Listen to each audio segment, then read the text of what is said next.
Gesto de Gestão. Olá, você que acompanha o Gesto de Gestão, o podcast de administração de escritórios de advocacia.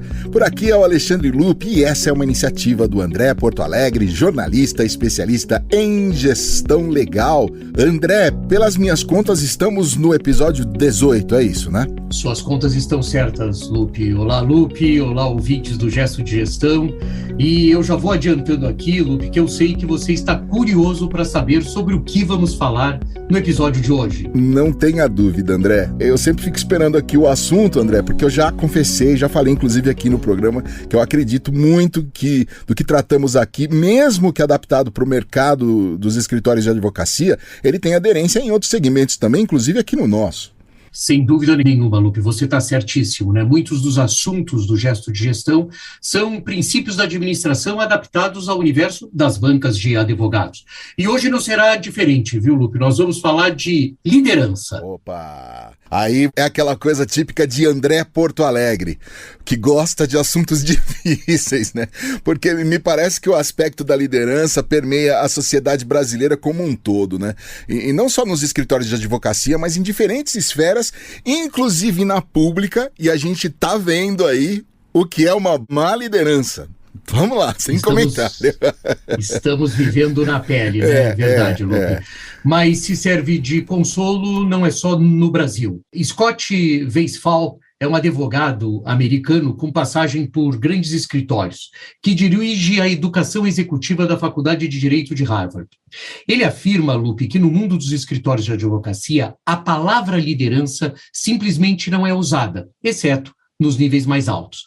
A afirmação é mais que uma declaração dada ao jornalista Ben Seal, editor-chefe do The American Lawyer, uma plataforma de comunicação bastante grande nos Estados Unidos. E, na verdade, Lupe, como você gosta de dizer em alguns momentos no Gesto de Gestão, é um alerta, né, que há algum tempo atrás já foi feito pela Ade Gardner, que é a professora da mesma Harvard e autora de um livro muito conhecido chamado Smart Collaboration. Ela estava ansiosa quando fez essa declaração sobre quem irá conduzir os escritórios para o enfrentamento de novos cenários na pós-pandemia. Então, esse é um assunto, o assunto da liderança, quando ele permeia Harvard, exatamente pelo fato de que essa afirmação que é feita aqui, exceto nos níveis mais altos se fala de liderança, é uma tendência um pouco de não se identificar lideranças nos escritórios de advocacia. Você sabe que você falando em liderança, eu confesso para você, André, que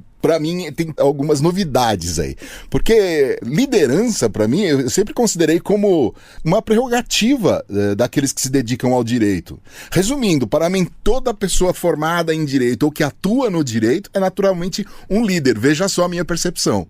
Pois é, Lupe. As atividades possuem estereótipos que são reforçados pelos sinais exteriores recorrentes, né? E no caso da advocacia, pelas artes, né, Lupe? Há um tipo de advogado que frequenta a literatura e a dramaturgia e que não necessariamente é encontrado nos escritórios de advocacia. Eu diria, inclusive, que ele é muito motivador daquelas pessoas, daqueles jovens que decidem ser advogados, né? Quer dizer, há um estereótipo efetivamente cultivado nas artes sobre o advogado. O escritório Morgan, Lewis e Bickus, com 2.200 advogados e uma receita de 2 bilhões de dólares anuais, envia advogados todo ano para Harvard, principalmente aqueles que ainda não têm um papel de liderança. O escritório também contratou diretores de desenvolvimento de negócios, coachings de bem-estar, que integram o treinamento de liderança para os advogados. E oferece, Lupe, programas que visam construir uma competência cultural e habilidades em engajamento e resiliência. Tamanha a preocupação com a formação de liderança no seu quadro de advogados. Observe, Lupe, que ele se antecipa, na realidade, a essa carência, né? Ele não espera que as pessoas ascendam a posições de liderança para encaminhá-las para Harvard, para elas terem esse treinamento, digamos assim, um pouco holístico sobre as questões de liderança, que envolvem engajamento, por exemplo, e resiliência, né? Então, ele já identifica no transcorrer da trajetória, da jornada da carreira do jovem advogado, aquelas pessoas para terem esse tipo de formação. O escritório Morgan, ele é presidido pela Jane Witz McCone, que diz que há uma mudança acontecendo, da qual os escritórios estão percebendo que o treinamento de liderança dedicado pode tornar a sociedade mais forte. Olha que interessante essa observação, Lupe, treinamento de liderança, ou seja, essa questão que eu ouvia quando era criança, que quem é bom já nasce feito, né? Não é bem verdade, não. Quem é bom nasce e tem que ser formado, né? Então existe hoje uma preocupação dos escritórios, a gente está falando de uma realidade americana, do treinamento de liderança dedicado. Ela admite que as sociedades estão fazendo mais do que no passado, mesmo que muitas ainda fiquem para trás. Olha, um outro sinal que a McCone nos entrega, né? Esse é um diferencial relevante. As sociedades, possivelmente, que estão fazendo, já estão saindo na frente. Segundo a presidenta, né, a ideia é enfatizar que a liderança não é sobre dizer às pessoas o que fazer, e sim sobre as pessoas seguindo você, né? Então, é assim, não é você dar ordem, né? É você ser uma referência. Não importa qual é o seu título, se você não pode inspirar e motivar as pessoas, você não é um líder. Então, colocando, né, essa coisa, não é sobre o que dizer para as pessoas fazerem, e sim para que as pessoas te sigam. Acho que esse é um bom resumo, é uma boa síntese do que é a liderança no mundo da advocacia. Você sabe que você falando agora em liderança, me veio, olha só, me perdoem aí a brincadeira, mas me veio aquelas famosas frases de para-choque de caminhões, né? E uma boa seria liderança se conquista, não se impõe. O que você acha de uma frase dessa, André? Já dentro de tudo que você falou aí, né? Perfeito, Lupe, exatamente isso. A iniciativa do Morgan Lewis contrasta com o que o consultor de escritórios de advocacia, o Tim Cochran, observa, né? Segundo Cochran, há um número surpreendentemente pequeno de sociedades de advogados com qualquer tipo de programa formal de desenvolvimento de liderança. Então, quando ele coloca o contrasta, né, é que a iniciativa desse grande escritório americano está exatamente no contrapé daquilo que os escritórios costumam fazer. E aqui, volto a dizer, um programa formal. Eu acho importante a gente frisar isso, Lupe, porque às vezes a gente tem uma ideia, né, de que não há necessidade dessa sistematização, dessa formalização de alguns programas de treinamento, principalmente quando se fala de liderança, né? Às vezes a gente acha que tem coisas que não podem ser aprendidas e isso realmente não é verdade, né? E para esse especialista, o Cochran, muitos encontram maneiras de incorporar os princípios de liderança em suas orientações para novos associados e sócios, mas poucos dedicam o tempo e os recursos necessários para realmente incutir em seus advogados a acuidade emocional, a solução de problemas interpessoais, a empatia e a resiliência, que é, na opinião desse consultor, o que define um líder. Nossa, André, isso é forte, hein? Acuidade emocional, solução de problemas interpessoais, empatia e resiliência. Isso se aprende na escola, André? Pois é, formalmente não, mas é possível aprimorar essas características por meio de um programa sistematizado que introduza os jovens advogados percebidos como eventuais lideranças nesses assuntos. E é isso que aí eu acho que a gente pode começar a estabelecer uma diferenciação. Os escritórios que veem e que percebem esse alerta que a Ed Gardner, por exemplo, faz da falta de liderança, né, dessa lacuna de lideranças exatamente para se enfrentar esse momento que vai ser esse momento pós-pandemia, quem sabe provoque, estimule, enseje os escritórios a desenvolverem programas exatamente mais sistematizados para que a gente possa identificar jovens que poderiam estar sendo treinados. Ou identificar jovens, Lupe, que poderiam aprender isso na escola, como você perguntou, né? A Universidade de Harvard não está sozinha nesse tipo de iniciativa de promover lideranças nos escritórios de advocacia ou de aprimorar, né, treinar essas lideranças para escritórios de advocacia. A Universidade de Nova York e o Neuro Leadership Institute executaram um programa de 5 meses com sessões virtuais e presenciais e coaching de equipe com o objetivo exatamente de preparar líderes para o Dentons, né? Só para lembrar aos nossos ouvintes, o Dentons é o maior escritório do mundo em número de advogados, com mais de 10 mil profissionais e uma receita na ordem de 2,3 bilhões de dólares. Então, Lupe, você há de convir comigo que com 10 mil profissionais, uma preocupação que o Dentons pode ter, e é muito pertinente que tenha, seja com a liderança. Já o Hogan Lovells, também um grande escritório americano, com 2.800 advogados e uma receita de em torno aí de 2,2 bilhões de dólares, promove um curso de liderança projetado com a Oxford Business School. Olha que coisa interessante, então. Temos Harvard se dedicando a isso, temos a New York University, né, a Universidade de Nova York se dedicando a isso, e temos a Oxford Business School se dedicando a isso. Nesse caso específico do Hogan, ele atendeu 17% dos advogados. O modelo, mais uma vez e recorrentemente, inclui o coaching individual e um modelo chamado de aprendizado de ação, que identifica um desafio de liderança para cada participante se concentrar durante o treinamento. Adorei esse nome, viu, Lupe? Eu vou fazer um gesto de gestão chamado aprendizado de ação. Boa, baita título. Achei isso sensacional, né? Olha só, as pessoas aprenderem a agir, né? E um desafio de liderança para que as pessoas resolvam determinados problemas. Achei sensacional. A diretora de desenvolvimento profissional do Hogan, que é a Hayter Book, diz que o objetivo do escritório é introduzir os elementos de liderança ao longo da trajetória que abrange a carreira de um advogado. Outro aspecto, Lupe, que eu acho sensacional, essa questão de que a formação de um advogado, acho que a formação de todos os profissionais, mas vejo isso muito no mundo da advocacia, é esse aprendizado praticamente constante e permanente, né?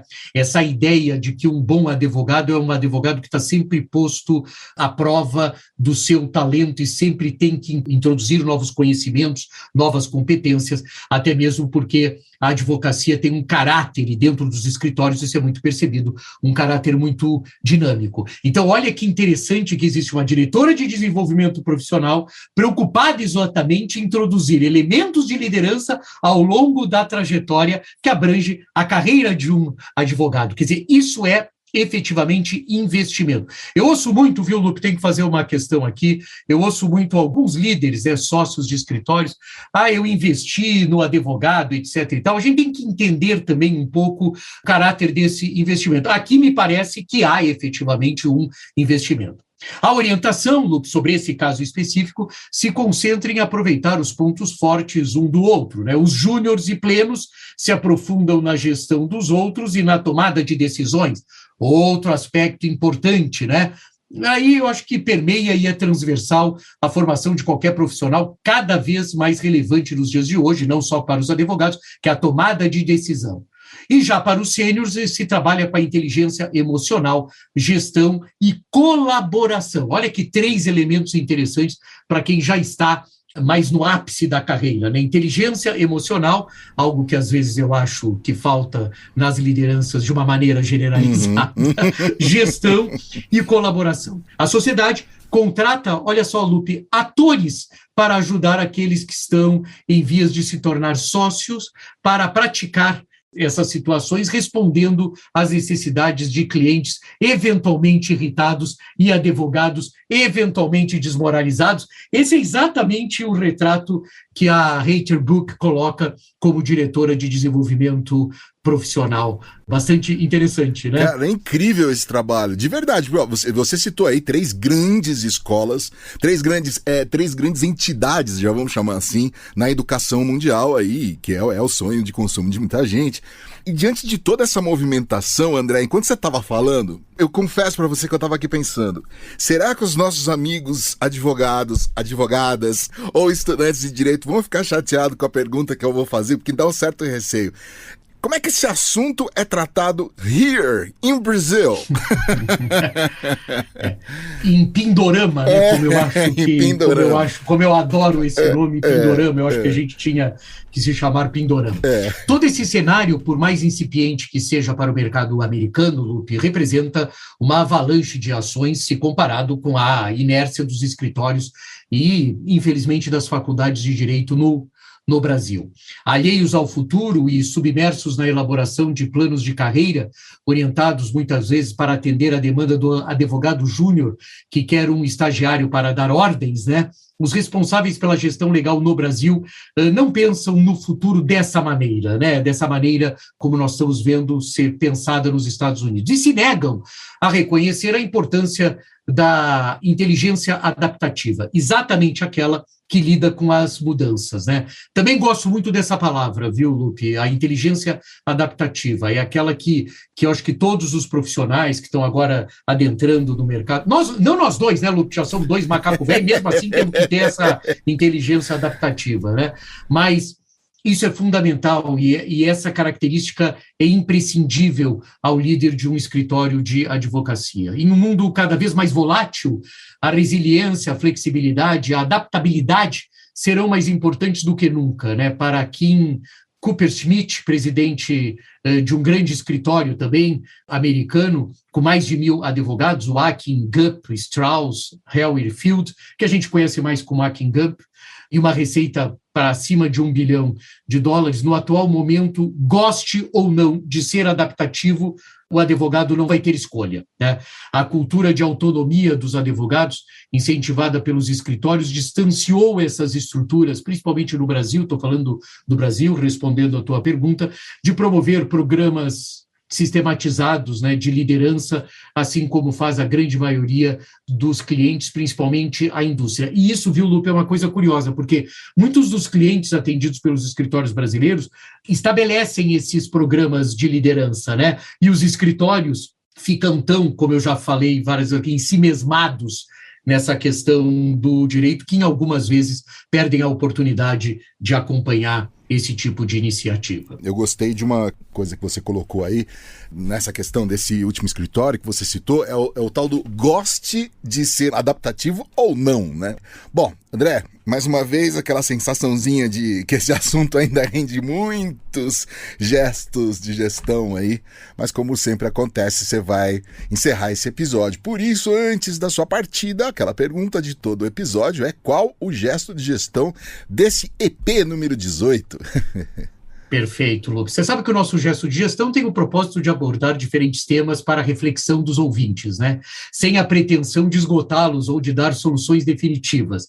Então, assim, respondendo o teu papel, sempre fica com essa sensação de quero mais, né? Porque o nosso papel, na realidade, é de encaminhar os assuntos com pistas para o aprofundamento do tema. Por isso, o gesto de gestão do episódio 18 é uma provocação do Thomas Clay, da Altman Whale, uma das principais consultorias em gestão legal do mundo. Whale gosta de dizer que a hora faturada hoje paga o salário hoje, mas o tempo gasto em treinamento de liderança paga as contas pelos anos seguintes. Olha que frase sensacional, né? A hora faturada hoje paga o salário de hoje, perfeito, vai pagar. Mas o tempo gasto em treinamento de liderança paga as contas pelos anos seguintes. Observadores atentos como Clay alertam para o fato dos escritórios, inclusive os brasileiros, confundirem a geração de negócios com liderança. E por isso promovem os fazedores de chuva, né, as posições proeminentes. Esses tendo ou não os chamados soft skills, né, esses conhecimentos para ter sucesso no papel de líder e para o que invariavelmente falta tempo. Então, os líderes não são necessariamente aqueles que geram negócios, que é uma maneira muito particular que o mercado brasileiro vê. É claro que a pessoa que gera negócio, Lupe, é fundamental, mas esse não necessariamente é o líder, né? Ben Seal é um jornalista americano especializado em gestão legal e considera que em todos os níveis de um escritório de advocacia, o significado de liderar está mudando. E à medida que essas sociedades de advogados aumentam de tamanho, a atenção sobre esse assunto tende a crescer. Programas inadequados de desenvolvimento de liderança podem não ter obtido resultados positivos no passado, mas o futuro não oferece tal perspectiva. De novo, uma situação que é o seguinte: ou é ou não é, né? Não vai ter escapatória. É verdade, André. Só fazer uma brincadeira com você. O Ben Seal, que você citou aí, que é jornalista americano, que é especializado em gestão legal, ele é o André Porto Alegre americano. Só não vale, vamos ver se ele tem um podcast também. André, mas gentileza sua. Voltando aqui para o nosso tema, já fechando o nosso podcast, tudo isso é um ótimo alerta. Ao que parece, tem muito a ver com o sucesso das sociedades de advogados no mundo e no Brasil, né? E assim a gente chega ao final de mais um Gesto de Gestão. Por aqui é o Alexandre Lupe, aqui do estúdio da Compasso Colab, hoje ele não está na biblioteca, ele está na sala número 15 do escritório dele, André Porto Alegre, que é jornalista e especialista em gestão legal. É isso aí, a gente se fala na edição número 19. Valeu! Gesto de Gestão.